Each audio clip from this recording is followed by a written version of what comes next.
This is a video to illustrate how I added an individually addressable LED strip to my garden retaining wall. This is not meant to be a comprehensive tutorial on the electronics portion of this, but just a demonstration of how I added it to my retaining wall. This is a picture of all the major supplies needed for this project. I used IP65 rated 60 LED per meter strips. This aluminum track was available in bulk for a decent price. I'm using an ESP8266 controller with a power supply that I designed in an enclosure for a different project. 2-conductor wire used for power injection. These 3D printed tabs that I designed are key to the install. These waterproof connectors are similar to others that are used in X-Light's holiday projects.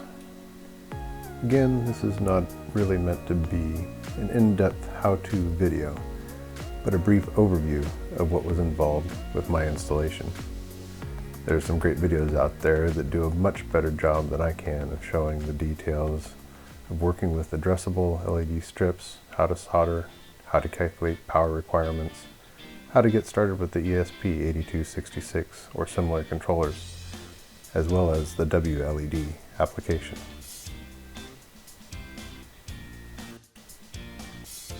So here you can see me going through the process of stripping the weather coating off of the LED strips, tinning the ends of the strips, adding the extension wire onto the end of the strip, adding the power injection wire to the end of the strip,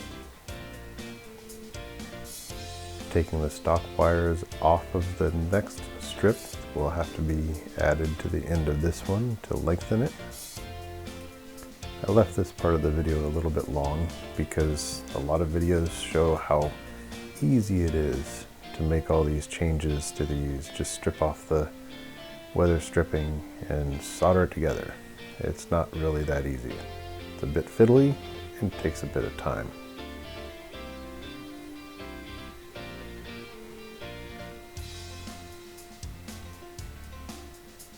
One piece that is very important is that you make sure that the data lines are always going the same direction. Data on these strips only goes one direction.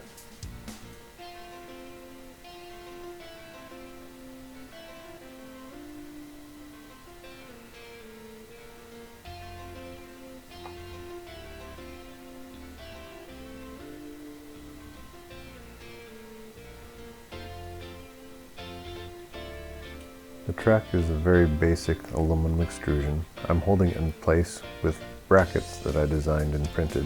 I printed them in PLA, so I can't be sure how long they will last outdoors. It is mostly out of direct sunlight, so I'm hopeful it will last several years. I used Loctite glue to hold the track together. It's not a permanent bond, but it should help with weather sealing as well as hold them in place while I'm maneuvering the track into place. I'll try and leave a link in the description to the model for these clips so that everybody has access to them, and hopefully they'll work out for other brands of strips as well as the ones that I used.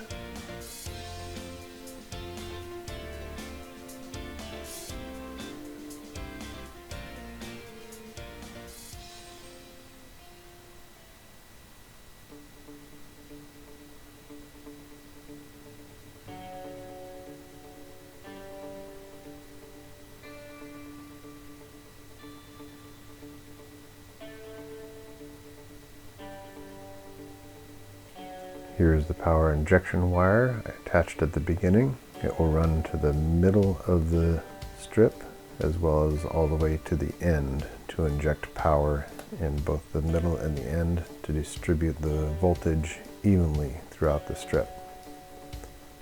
The wire is a little bit small. If I were going to run this at full power, you may be able to see some fluctuation in the intensity of the LEDs.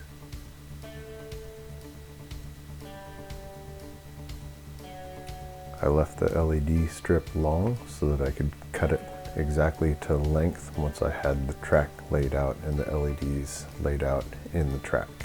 Most LED strips are adhesive backed. For best practice, you ought to clean any residue that is in the track off. I used acetone to do that.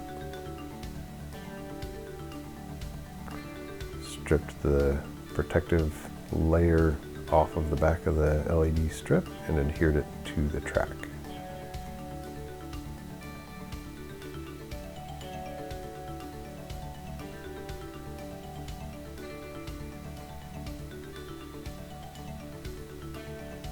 Once it was in place, I soldered the power injection wire to the middle portion of the strip as well as all the way down at the end.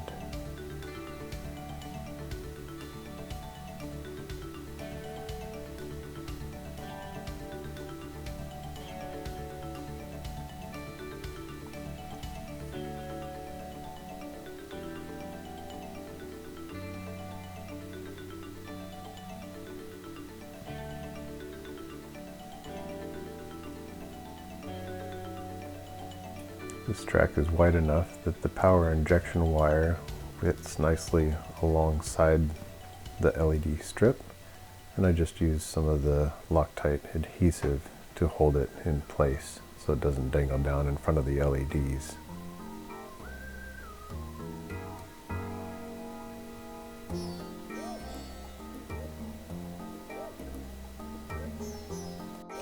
After it was all assembled, I added the plastic diffuser strip on top of the aluminum LED channel, which will also help keep it weather resistant.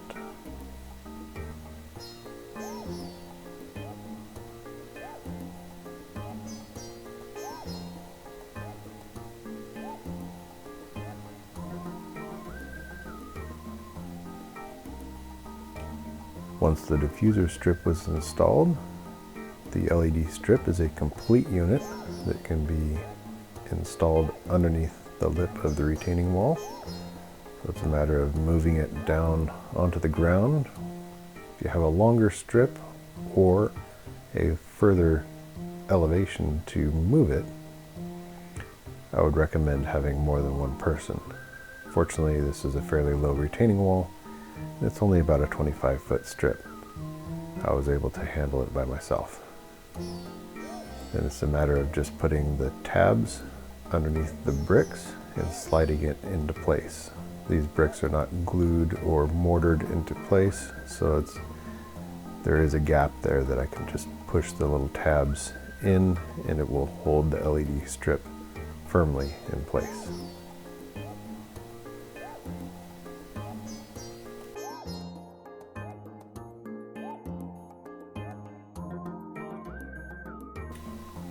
Once the last of the strip is installed, it's time to plug in the controller. Plug in the waterproof data and power line from the controller to the LED strip, and then I'm using an extension cord to power it until I get my final controller built for this application.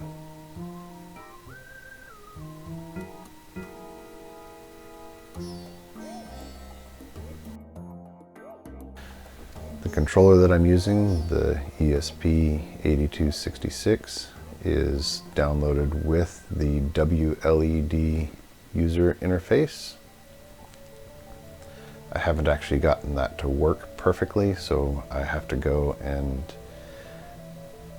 load it in my web browser. It doesn't automatically load.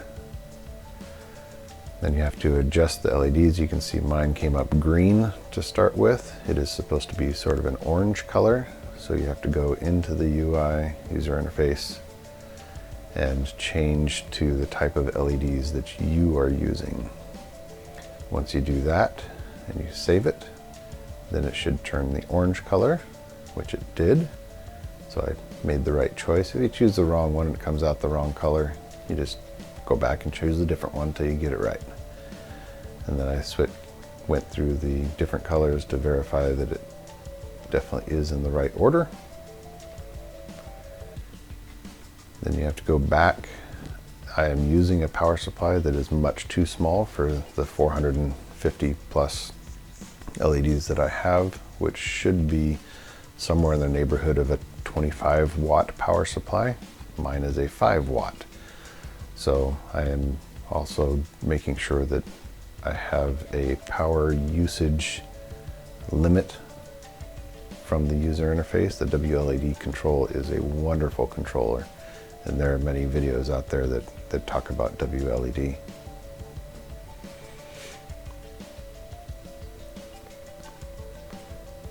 Once I limited the power consumption, then I changed the number of LEDs. The project that I had before was only using 50 LEDs, so I changed it up to the 450 LEDs that are on this strip. And you can see the whole strip lit up.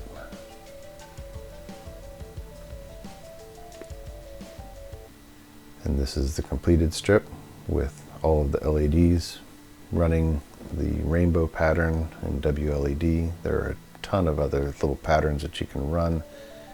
It is a great thing. Good luck with your project.